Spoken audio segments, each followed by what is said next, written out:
ప్రియమైనటువంటి దేవుని బిడ్డలారా, ఈ విధంగా మనుషులు ఏం చేస్తూ ఉంటారంటే అనేకమైనటువంటి ప్రాంతాలు తీసుకెళ్తూ ఉంటారు.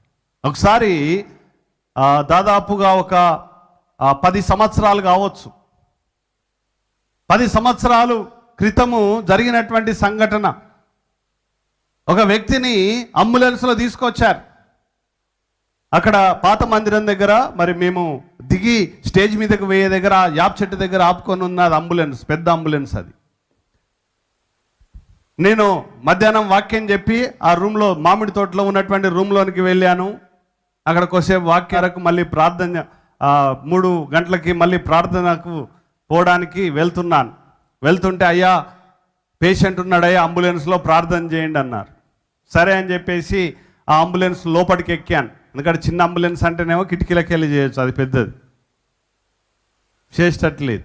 ఇక అంబులెన్స్ లోపలికి ఎక్కాను. ఆ పేషెంట్ చూస్తే ఘోరంగా ఉన్నాడు. ఆ పేషెంట్ చాలా లావు ఉన్నాడు, మనిషి ఉబ్బిపోయిండు. ఆయనకు ఇక చివరి శ్వాస ఉన్నది, గుస్సు. అయితే నేను అనుకున్నాను కదా ఎక్కడైనా హాస్పిటల్ తీసుకుపోతున్నారేమో అని నేను అనుకున్నాను. ప్రార్థన చేశాను. ప్రార్థన చేసిన తర్వాత అడిగాను, అమ్మా ఎక్కడ మీద అంటే సూరత్ అన్నారు.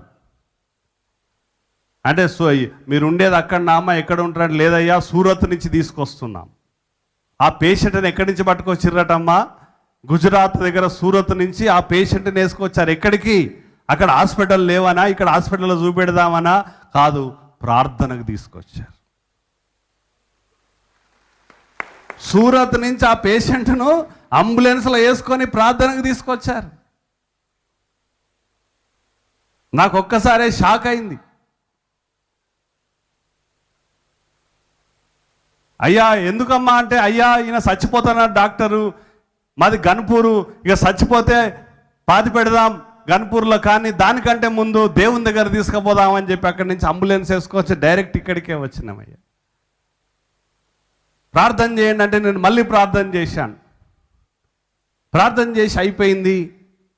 ఇక నేను స్టేజ్ మీదకి పోయాను. తర్వాత అయ్యా ప్రార్థన చేశాడు, వెళ్ళిపోయారు వాళ్ళు. ఇక తర్వాత ఏమైందో కూడా నాకు తెలియదు.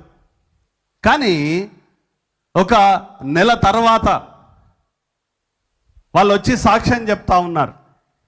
ఇక మామూలుగా అందరు చెప్తా ఉంటారు కదా సాక్ష్యం, వాళ్ళు నేను ఎవరు కావచ్చు అనుకొని నేను అనుకుంటున్నాను. అప్పుడు చెప్తున్నారు, అయ్యా ఇగో ఈ పేషెంటే సూరత్ నుంచి తీసుకొచ్చింది, మీరు ఆ అంబులెన్స్లో ఎక్కి ప్రార్థన చేశారు అని చెప్పి. ఆయన మనిషిని చూస్తే ఆ మనిషిని ఈ మనిషిని చూస్తే అసలు గుర్తుపట్టలేము.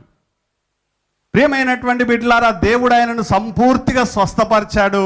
తర్వాత వాళ్ళు సూరత్లో మీటింగ్ పెట్టించారు అక్కడ. అంటే దేవునికి అసాధ్యమైంది ఏది లేదు. మనం చాలాసార్లు అనుకుంటాం దేవుని దగ్గర తీసుకపోతే ఏమవుతుంది, మన విశ్వాసం ఉండాలి, మేము ప్రార్థన చేస్తాం, తప్పకుండా దేవుడు కార్యం చేస్తాడు. కార్యం చేసేది ఎవరు? స్వస్థపరిచేది ఎవరు? యేసుక్రీస్తు ప్రభువు. కాబట్టి ఈ యొక్క చెవిటివాడు నత్తివాడిని ఎక్కడికి తీసుకుపోయారనంటే డాక్టర్ దగ్గరికి పట్టుకపోలేదు, వాడిని యేసు ప్రభు దగ్గర తీసుకొచ్చారు. ప్రియమైనటువంటి బిడ్డలారా, చాలాసార్లు చూస్తూ ఉంటాను, మరి చెవిటివాడిని ఏం చేస్తారు? కొంతమంది ఏలన చేస్తారు, తిడతారు. మరి వాడికి ఎవరు ఏం చెప్తున్నారో, ఎవరు ఏం శబ్దాలు చేస్తున్నారో తెలియదు. ఎన్ని పెద్ద ఉరుములు వచ్చినా మెరుపులు వచ్చినా వాళ్ళకి ఏం వినపడదు. ఎప్పుడు కూడా వాళ్ళని పట్టుకోవాలి. వాళ్ళు చూస్తూ ఉంటారు, నడుస్తూ ఉంటారు, కానీ ఎప్పుడైనా ఏదైనా సందర్భాలు, శబ్దాలు మనం విని వారిని అప్పుడప్పుడు నడిపిస్తూ ఉండాలి.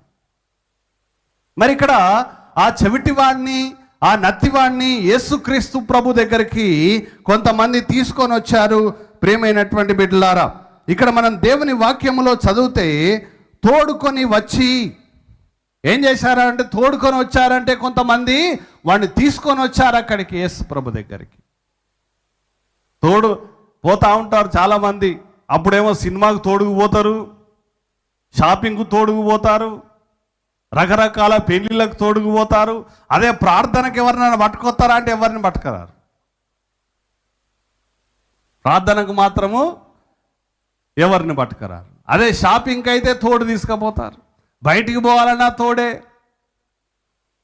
ప్రియమైనటువంటి దేవుని బిడ్డలారా, మనుషులు ఈ లోకంలో ఉన్నటువంటి అవసరతల కొరకైతే, దేవునికి సంబంధం లేని విషయాలైతే ఎంతమందినైనా పట్టుకపోతారు తోడుకి. కానీ ఇక్కడ దేవుని సన్నిధికి మాత్రము తీసుకొని రావాలంటే చాలా కష్టం. కొన్నిసార్లు అయితే ప్రార్థనకు ఎందుకు రాలేదేమో, అయ్యా ఎవరు లేరయ్యా, ఎవరు లేరట. ఎవరు కావాలి? బయటికైతేనే చాలా మంది దొరుకుతారు, ప్రార్థనకైతే ఎవరు దొరకరు. కానీ వీళ్ళు ఆ చెవిటివాని గురించి ఆలోచిస్తూ ఉన్నారు. వాళ్ళకు కాదు రోగం వచ్చింది, వాళ్ళకు కాదు బాధ ఉన్నది, వాళ్ళకు కాదు సమస్య ఉన్నది. ఆ చెవిటివాడిని నత్తివాడిని ఎప్పుడైతే చూశారో, వీడిని యేసు ప్రభు దగ్గర తీసుకొని వెళ్తే యేసయ్య వీనికి బాగు చేస్తాడు అనుకొని ఏం చేశారంటే వాడిని తీసుకొని వచ్చి యేసు ప్రభును బ్రతిలాడుతూ ఉన్నారు, వేడుకుంటున్నారు. వాని కొరకు వీళ్ళు వేడుకుంటున్నారు, వాని కొరకు వీళ్ళు ప్రార్థన చేస్తున్నారు, వాని కొరకు వీళ్ళు యేసయ్యను బ్రతిలాడుతున్నారు. ప్రియమైనటువంటి దేవుని బిడ్డలారా, అంటే ఎంత భారం ఉన్నదో చూడండి వారికి. ఈ రోజుల్లో చాలా మందికి ఇతరుల సమస్యల మీద భారము లేదు. రోమీలకు రాసినటువంటి పత్రికలో మనం ఒక మాట దేవుని వాక్యములో చదువుకుందాం. దేవుని వాక్యం ఏం చెప్తా ఉన్నదో. రోమీలకు రాసినటువంటి పత్రిక 15వ అధ్యాయము 1వ వచనం. కాగా బలవంతులమైన మనము మనలను మనమే సంతోషపరచుకొనక బలహీనుల దౌర్బల్యములను భరించుటకు బద్ధులమై ఉన్నాము. చూడండి, బలహీనుల దౌర్బల్యములను అంటే వారి బలహీనతలను మనం ఏం చేయాలి? భరించాలి. అంటే అలా బలహీనులుగా ఉన్నటువంటి వారిని ఏం చేయాలి? తీసుకుపోవాలి. బలవంతులమైన మనం, ఆరోగ్యంగా ఉన్న మనం, శక్తితో ఉన్నటువంటి మనం ఏం చేయాలి? బలహీనులైనటువంటి వారిని, బలము లేనటువంటి వారిని, కుంటి వారిని, చేతులు పడిపోయినటువంటి వారిని, గుడ్డి వారిని, మూగవారిని, చెవిటి వారిని, ఈ లోకములో అనేకమైనటువంటి సమస్యలతో ఉన్నటువంటి వారిని ఎక్కడికి తీసుకొని రావాలంటే బలవంతులైనటువంటి వారు యేసు ప్రభు దగ్గర తీసుకొని రావాలి. ప్రియమైనటువంటి బిడ్డలారా, అంతేగాని నేను బలం బాగున్నది, నాకు మనల్ని మనమే సంతోషపరచుకొనక నాకు చాలా బలం ఉన్నదని రోజు అద్దం ముందు కూర్చొని నాకు బలం ఉన్నదో. ఈ బలము ఎవరి కొరకు? దేవుని కొరకు ఉపయోగించు. దేవుని దగ్గరికి తీసుకొని రావడానికి, ఇతరుల యొక్క బాధలను భరించడానికి, ఇతరుల యొక్క దౌర్బల్యములను నీవు సహించడానికి, వారిని యేసుక్రీస్తు ప్రభునొద్దకు తీసుకొని రావడానికి. చూడండి, ఇక్కడ వీళ్ళు ఏం చేస్తున్నారు? వాడిని తీసుకొని వస్తున్నారు. ఎందుకంటే వారు వాని యొక్క బాధను అర్థం చేసుకున్నారు. వీడిని కనుక యేసు ప్రభు దగ్గర తీసుకొని వెళ్తే వీనికి బాగా అవుతుంది, వీడు స్వస్థత పొందుతాడు, వీనికున్న ఈ బలహీనత నుంచి విడుదల పొందుతాడు అని చెప్పి వారు యేసుక్రీస్తు ప్రభునొద్దకు వాడిని తీసుకొని వచ్చారు. ఈరోజు నీవు కూడా ప్రతి విషయాన్ని, ఇలాంటి అనారోగ్యంతో ఉన్నటువంటి వారిని, శోధనలతో ఉన్న వారిని, చేతబడి మాంత్రిక క్రియలతో ఉన్నటువంటి వారిని, సంతానం లేనటువంటి వారిని, క్రీస్తునందు ప్రియమైనటువంటి దేవుని బిడ్డలారా, ఈ విధంగా ప్రియమైనటువంటి దేవుని బిడ్డలారా, ఇక్కడ దేవుని వాక్యములో మనుషులు ఏం చేయాలి? తీసుకొని రావాలి యేసు ప్రభు దగ్గరికి, ఆయన సన్నిధికి తీసుకొని రావాలి. ఈ యొక్క మూగవాణ్ణి తీసుకొని వచ్చి ఆ యేసు క్రీస్తు ప్రభుకు అప్పజెప్పారు. ఎందుకనంటే ఆ ప్రభు వాని జీవితంలో కార్యము చేస్తాడు అనేటువంటి విశ్వాసము వాళ్ళకు ఉన్నది కాబట్టి. హల్లెలూయా, హల్లెలూయా. ఈరోజు నీ జీవితంలో మరి ఎవరైతే ఇలాంటి సమస్యలతో ఉన్నారో అక్కడ తీసుకొని రా. ఎక్కడెక్కడికో తీసుకుపోతావు, అవన్నీ తిరిగే బదులు ఎక్కడ తీసుకురావాలి? ఇక్కడ ఎక్కడెక్కడికో తిరిగి సమయం వృధా చేస్తావు, అనవసరంగా నీకు ఎలాంటి మేలు లాభం లేనటువంటి స్థలాలకు తిరుగుతావు. కానీ నీకు మేలు కలిగేటువంటిది, నువ్వు తీసుకొచ్చినటువంటి వారికి మేలు కలిగేటువంటిది ప్రియమైనటువంటి బిడ్డలారా స్థలానికి తీసుకొని రావాలి. ఆ యేసు ప్రభు దగ్గర తీసుకొని వెళ్తే, భోజనాన్ని తీసుకపోతే వాడు భోజనం తింటాడేమో, ఎవరో బంధువుల ఇంటికి తీసుకపోతే బంధువులతో ముచ్చట్లు పెడతాడేమో, వాడు రోగం బాగు కాదు. కానీ ఇక్కడ యేసు ప్రభు దగ్గర తీసుకొని వెళ్తే వాని రోగం బాగైతుంది, వాడు ఆ మేలును మర్చిపోడు, ఆ యేసయ్యతో వాడు ఉంటాడు అని చెప్పి ఆ యేసు క్రీస్తు ప్రభు దగ్గరికి వాడిని ఎప్పుడైతే తీసుకొని వచ్చారో అప్పుడు యేసు ప్రభు ఏం చేస్తూ ఉన్నాడో మనం చదువుకుందాం ప్రియమైనటువంటి బిడ్డలారా. సమూహంలో నుండి ఆయన వానిని ఏకాంతమునకు తోడుకొని పోయి వాని చెవులలో తన వ్రేలు పెట్టి ఉమ్మివేసి వాని నాలుక ముట్టి. చూడండి, యేసుక్రీస్తు ప్రభువు ఒక చెవిటి వాణ్ణి మూగవాణ్ణి యేసయ్య దగ్గర తీసుకొని వస్తే ఆ యేసయ్య వాణ్ణి చేయబట్టి ఏం చేశాడు, జన సమూహంలో నుండి పక్కకు తీసుకొని పోయాడు. ఎందుకంటే వైద్యుడు ఎవరికి అక్కరా? ఆరోగ్యవంతులకు వైద్యుడు అక్కర్లేదు. అనారోగ్యముతో ఉన్నవారే, రోగముతో ఉన్నటువంటి వారికే వైద్యుడు అక్కరా. మరి ఈ యొక్క చెవిటి వానికి యేసయ్య ఎంతో అవసరం. కాబట్టి యేసయ్య ఏం చేస్తున్నాడంటే వాని చేయి పట్టి ప్రత్యేకంగా తీసుకెళ్ళాడు, వానితో మాట్లాడటానికి ప్రత్యేకంగా తీసుకుపోయాడు. ప్రేమైనటువంటి దేవుని బిడ్డలారా, కొన్నిసార్లు మనకు కొన్ని సమస్యలు ఉంటాయి. కొన్నిసార్లు చెప్తా ఉంటారు, అయ్యా మీతో పర్సనల్గా మాట్లాడాలి అంటే ఆ బాధ చెప్పుకోవడానికి, ఆ సమస్య చెప్పుకోవడానికి, ఎవరితో ఆ బాధ పంచుకోవడానికి కానీ ఆ సమస్య పంచుకోవడానికి కానీ ఇష్టపడం. అలాగే ఈ యొక్క మూగవాడితో కూడా యేసయ్య ప్రత్యేకంగా మాట్లాడటానికి, ప్రత్యేకంగా ఆయన వానితో ఉన్నాడని ధైర్యం ఇవ్వడానికి పక్కకు తీసుకొని పోయాడు. ప్రియమైనటువంటి బిడ్డలారా, దేవుని యొక్క వాక్యములో చూడండి, యేసయ్య ఒక రోగి ఎంత ముఖ్యమో.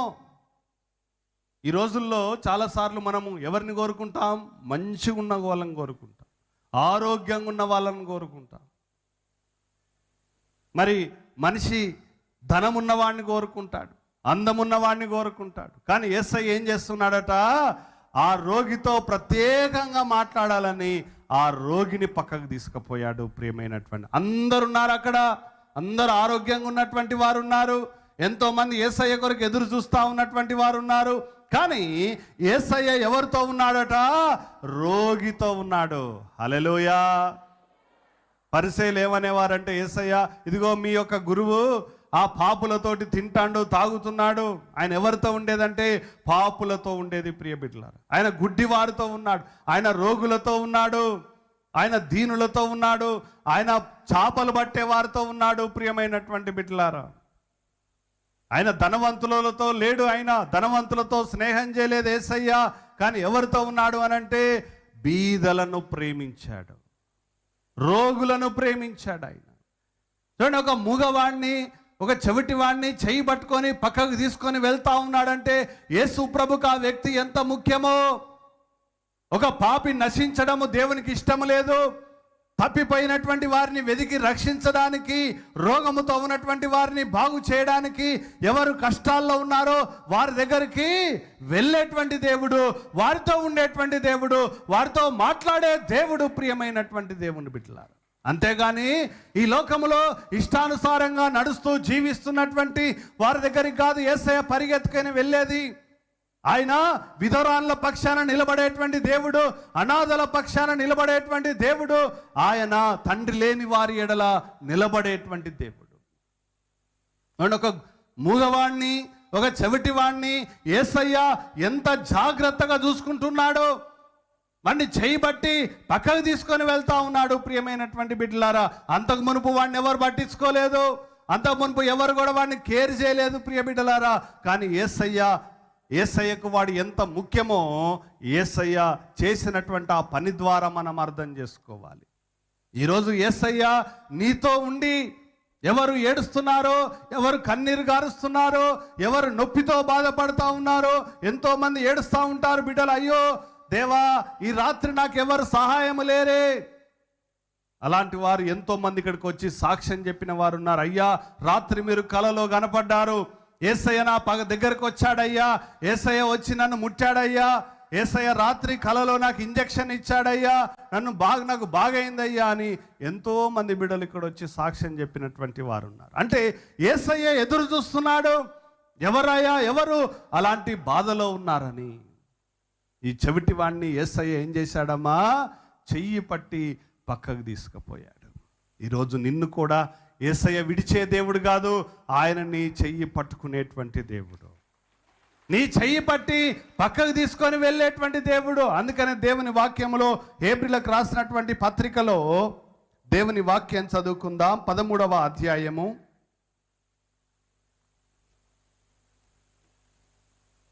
5వ వచనం.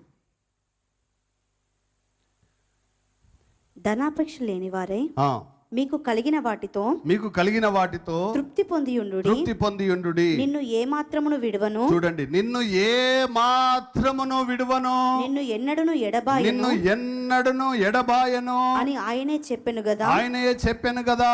కాబట్టి చూడండి, నిన్ను ఎన్నడు విడువను ఎడబాయను అంటున్నాడు. ఆయన ఎడబాయనటువంటి దేవుడు. హల్లెలూయా, హల్లెలూయా.